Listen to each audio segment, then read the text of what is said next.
General Jack Keane is watching all of this with us as well. We're waiting for these remaining leaders, General. And this issue of NATO and how you have Article 5-like protection for Ukraine, what does it mean if they were to swap that area that has been so hard fought over in the Donbass region? Does that mean U.S. planes would fly over it to protect any further gains in that area?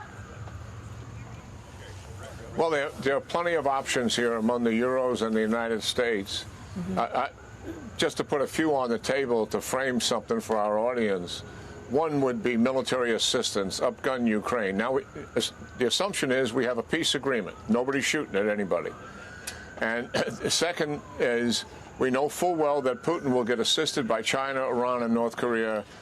If there's a peace agreement, it'll just continue. So we certainly want the Europeans and the United States to continue to do the same for Ukraine. Secondly, if you're really going to have something that has teeth in it to deter Putin, and he's broken every agreement, Minsk I, Minsk II, and every ceasefire in Syria.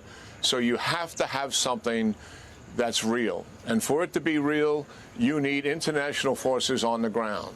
You don't need hundreds of thousands of them, but you need some. Most of them, I think, should be European forces. But I also believe that you've got to have some U.S. troops on the ground. We've got 80,000 troops in Europe right now, 40,000 in our army. We've got 5 brigades in Europe. 2 of them are permanent, Italy, Germany. The other 3 rotate in and out. Where? All 3 Baltic states, Poland and Romania. One of those rotational brigades could go to Ukraine. We're already paying for it. The troops that know they're going to go on deployment. There's another rotation coming in 6 months or whatever. And all of that would be backed up by European and U.S. air power. That is deterrence. Putin would pay attention to that. And it has real teeth in it. I think if we just build up Ukraine, that's not going to be enough. We've been doing that.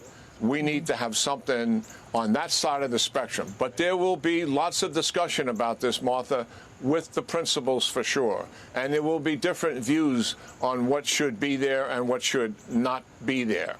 And that's the reality of it. Also, in the background, we would have to provide exquisite intelligence, and believe me, like we are doing right now, in terms of what are the Russians doing, what are they preparing to do, and we do that routinely. That would have to continue with the cooperation of the Europeans as well. And we would have to buy into some time. I wouldn't be surprised, Martha, if the Ukrainians didn't suggest, well, that all sounds good, but we want it to last past the Trump administration. Maybe we should get the Senate of the United States to approve the United States participation in this.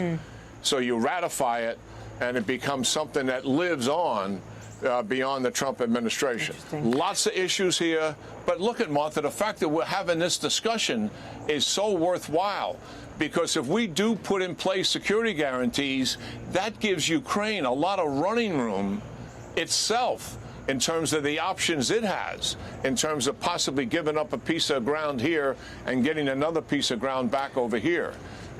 That gives them options that they would never have without strong security guarantees. So it looks like Germany is pulling up here. Chancellor Merz, the fairly new Chancellor of Germany, arriving at the White House as well. We'll watch as he is greeted for this truly extraordinary, and as General Keane pointed out earlier, just an unprecedented gathering at the White House. And all of this because there is the possibility of working on a deal that could finally end this war that is more than 3 years old in Ukraine after it was invaded on 3 sides by Vladimir Putin's military and obviously on behalf of Russia. So there's Merz. I think Molly is jumping in from New York here. Molly.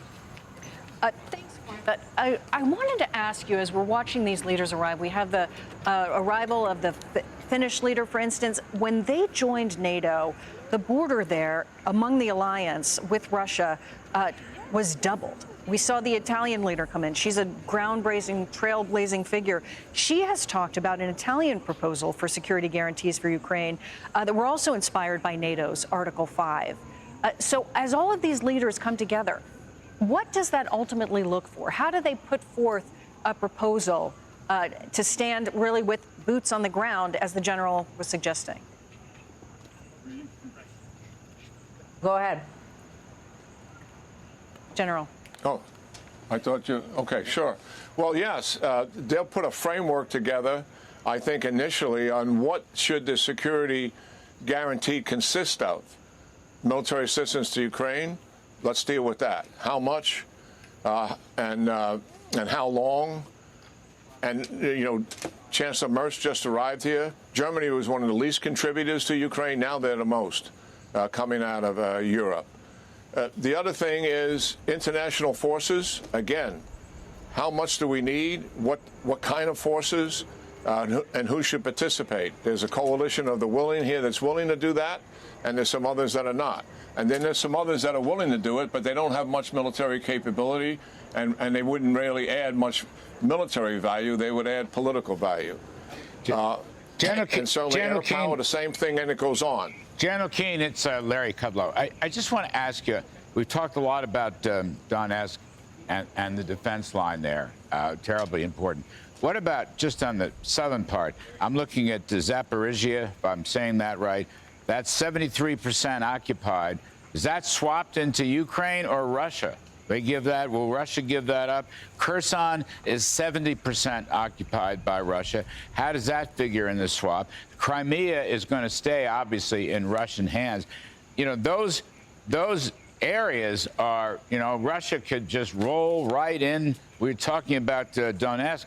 I know Russia could use them as a springboard and just keep rolling right in over a period of time. So who gets those? What part of the so-called swap are they going to play?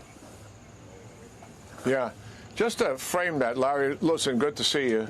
Larry is my economic mentor in the world here, and I'm delighted you have him on the show. But, you know, when the war began in 22, Putin had 77% of Ukrainian territory. He has gained 12% after 42 long months when he wanted to take the whole thing in a matter of weeks. That's how much of a struggle this has been for him. And it's no wonder that he's asking Ukraine to gift to him the most significant military terrain, which he knows full well he would have great reservations whether they could take it in a few years or not. So, yes, this swap that he's trying to get is real. I wouldn't be surprised if the Ukrainians, Larry, in their discussions today came back and said, look, if we're going to swap something, I want the Zaporizhia nuclear power plant, which is the largest complex of nuclear power in Europe, back, and I want a piece of ground to go along with that, and I want some of the Kherson back as well. I think there are a lot of options that Ukraine has here. Once it's agreed to that the security guarantees are going to be formidable and an agreement that they would likely provide deterrence for Putin. Once that's done, if that is real and it's serious, and I take it is, then there are a lot of more options that open up for Ukraine. And what Putin wants is to freeze Zaporizhia and Kherson, leave that alone, and just take back something from Ukraine. And what is that? He's not giving up anything to do anything like that. And I thought Marco Rubio's comments yesterday were quite on the target. He said, look, if we're going to get a peace agreement here, one side's going to have to give up something, and the other side's going to have to give something up, and they're both going to have to get something back. If this is all one-sided and the other side is not giving up anything, that's not a peace agreement, that's a surrender. And he was certainly talking about Ukraine here. Right. And General, we've got to avoid anything like that. General, this is Rosanna Scotto. As the world waits with bated breath for these discussions to start, and I'm an eternal optimist, I'm hoping for the best. But what are the risks if these talks collapse?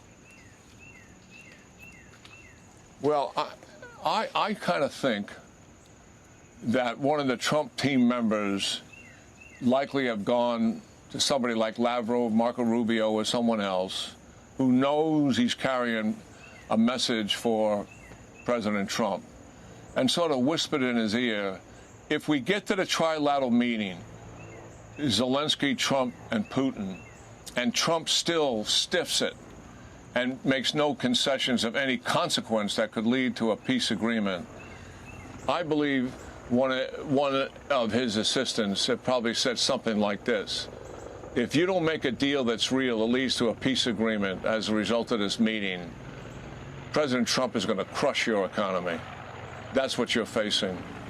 And I think that is very credible. Severe consequences, General. That comes back. We can turn their water off. We know how to do it. We can literally turn their monetary and financial water off. That's the severe consequences. I still think we will hear more about that, because what Roseanne said, if there's any, I mean, Trump has got to use the stick sometimes, not just the carrot. General Totally Jack Keane. agree, Larry. General Jack Keane, thank you so much for joining us in this ongoing conversation at this. Hey everyone, I'm Emily Campagno. Catch me and my co-hosts Harris Faulkner and Kaylee McEnany on Outnumbered every weekday at 12 p.m. Eastern, or set your DVR. Also, don't forget to subscribe to the Fox News YouTube page for daily highlights.